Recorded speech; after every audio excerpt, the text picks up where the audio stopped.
Respected dear, आज के sessions में शंकु के बारे में जानने वाले हैं।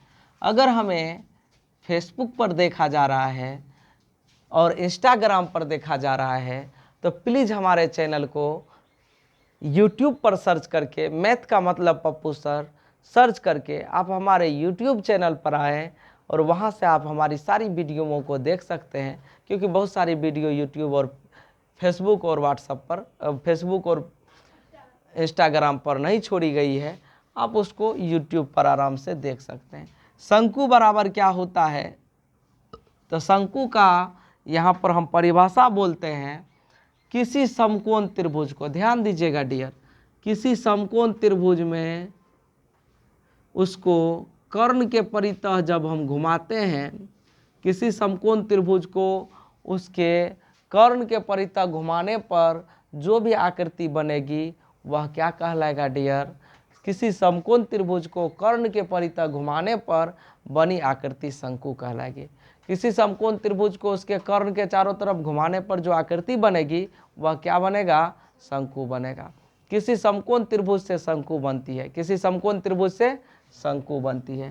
तो ये जो शंकु बनने वाला है डियर, किसी समकोण त्रिभुज से शंकु बनने वाली है। शंकु किससे बनने वाली है, तो याद रखिएगा किसी समकोण त्रिभुज से शंकु बनने वाली है। तो किसी समकोण त्रिभुज को उसके कर्ण के परितः जब घुमाएंगे तो शंकु बन जाएगा। किसी समकोण त्रिभुज को उसके कर्ण के परितः जब घुमाएंगे तो वह शंकु बन जाएगा। किसी समकोण त्रिभुज को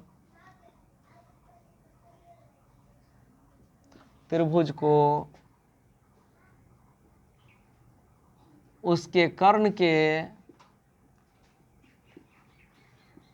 परितः घुमाने पर बनी ठोस शंकु कहलाएगी।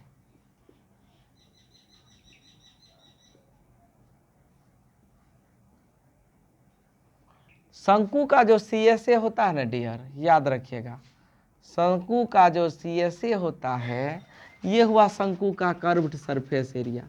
ये शंकु का क्या हुआ डियर, कर्व्ड सरफेस एरिया।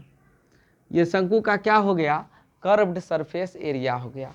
और शंकु में जब कर्व्ड सरफेस एरिया निकालते हैं ना तो ये केवल चारों तरफ के बाहरी माप हो जाते हैं। शंकु को आप लोग देखे होंगे।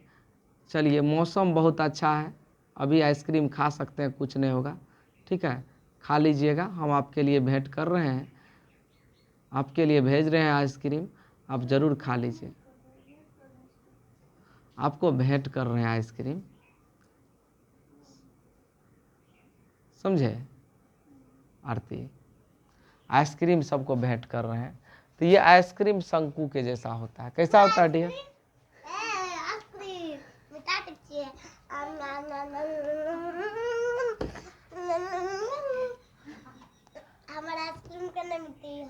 तो ये शंकु जैसा कोन जैसा होता है। और शंकु का CSA जो होता है आइसक्रीम का, ये वाला भाग इसका CSA हो गया पाई RL।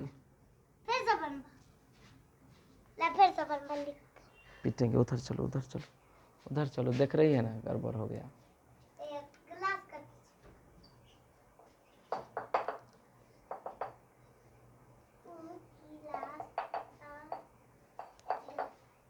तो शंकु का CSA क्या हो गया डियर, पाई RH कि पाई RL। शंकु का CSA क्या होने वाला है डियर, पाई RL। अब आप कहेंगे सर पाई R और L क्या है, ये सारी चीज़ें आप तो ज़रूर पूछेंगे। पाई मीन्स क्या होता है डियर, आपको पहले भी बताए हैं सर्कल में कि पाई का मतलब होता है एक अपरिमेय संख्या है पाई। जब मान निकालते हैं तब पाई एक परिमेय संख्या 22/7 के रूप में लिखी जाती है। तो पाई का कोई ना कोई मान निकलता है और ये मान होते हैं पाई बराबर 22/7 के बराबर। पाई का मान कितना होता है, 22/7 के बराबर। और यहाँ पर 3.14 और यहाँ पर पाई का मान तो आप समझ ही गए। R मीन्स होता है त्रिज्या, इस शंकु में ये हो गया त्रिज्या। शंकु में ये क्या होने वाला है डियर, त्रिज्या होने वाला है। और L का मतलब हुआ तिर्यक ऊंचाई, ये हुआ लेटरल हाइट, तिर्यक ऊंचाई। एल मीन्स क्या हुआ, तिर्यक ऊंचाई। याद रखिएगा एल मीन्स क्या देंगे हम शंकु में, तिर्यक ऊंचाई देंगे। एल मीन्स क्या हुआ, तिर्यक ऊंचाई। और ये कौन सा ऊंचाई हुआ, तो ये ओरिजिनल वास्तविक ऊंचाई एच हुआ, ये एच हुआ। तो शंकु में तिर्यक ऊंचाई है और रेडियस है। और अगर हम इसका CSA बोलेंगे तो पाई आर एल इसका CSA हो जाएगा। अगर TSA बोलेंगे शंकु का, तो शंकु का TSA बराबर क्या सूत्र होने वाला है, शंकु का TSA बराबर सूत्र होने वाला है, पहले हम CSA में प्लस कर दें आधार का क्षेत्रफल, पाई आर एल में प्लस कर दें आधार पाई आर स्क्वायर। आधार है वृत्त के जैसा, तो वृत्त का क्षेत्रफल पाई आर स्क्वायर। अब आप इनमें से कॉमन ले सकते हैं पाई आर को, किसको कॉमन ले सकते हैं, पाई आर को। तो एल प्लस आर यहाँ पर आपका रेस्ट बच जाएगा। तो शंकु का TSA क्या हो गया डियर, तो pi r into l plus r, pi r into l plus r. और शंकु का अगर हमको निकालना है वॉल्यूम, तो बात में देर किस बात की, आप आराम से वॉल्यूम इसका निकाल सकते हैं। शंकु का वॉल्यूम क्या होने वाला है डियर, आधार का क्षेत्रफल गुना ऊंचाई। अगर ऐसा बोलेंगे तो हमारा लिखना गलत हो जाएगा। क्यों गलत हो जाएगा, क्योंकि आधार के क्षेत्रफल और ऊंचाई बेलन का भी आयतन था। अब आप एक बात बहुत अच्छा ढंग से सीख जाइए, समझ जाइए, कहीं कोई इशू नहीं होने वाली है। एक बेलन लिए जिसकी त्रिज्या r है, जिसकी त्रिज्या कितना है और ऊंचाई h है, इतना ही त्रिज्या और इतनी ही ऊंचाई वाला एक शंकु ले लीजिए। एक शंकु लीजिए जिसकी त्रिज्या r है और ऊंचाई h है। अब इस शंकु से इसमें आप वाटर या कोई भी जो लिक्विड तरल पदार्थ है इसमें डालिए। एक बार इसमें डालेंगे तो इतना भर जाएगा, 2 बार इसमें ये लिक्विड डालिए, ये इतना भर जाएगा, और 3 बार में ये पूरा शंकु फुल हो जाएगा। इसका क्या मतलब हुआ बच्चों, कि 3 बार शंकु का आयतन बराबर 1 बार बेलन का आयतन। 3 बार शंकु से हम अगर इसमें कोई लिक्विड डालें तो 1 बार में बेलन भर गया, 1 बार में बेलनाकार बर्तन क्या हुआ, फुल हो गया।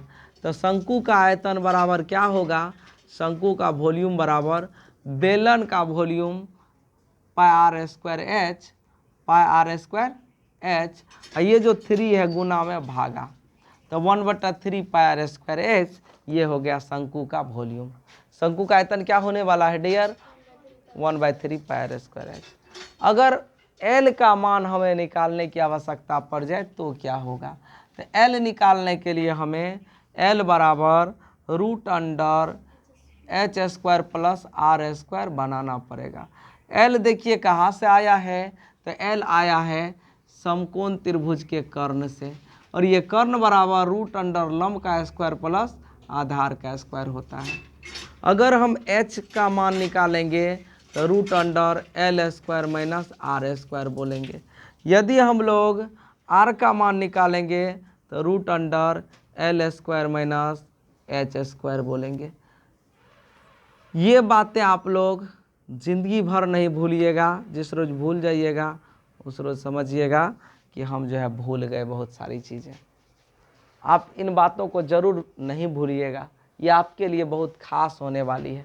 तो चलिए डियर, आशा करते हैं कि आप अगर हमें फेसबुक पर देख रहे हैं या आप अगर हमें इंस्टाग्राम पर देख रहे हैं, तो आप यूट्यूब पर प्लीज़ मैथ का मतलब पप्पू सर कह करके या सर्च करके वीडियो को एक बार सब्सक्राइब ज़रूर कर दीजिएगा और बच्चों को शेयर कर दीजिएगा, जिससे कि हमारे चैनल से बच्चे लाभान्वित हो जाए। ठीक।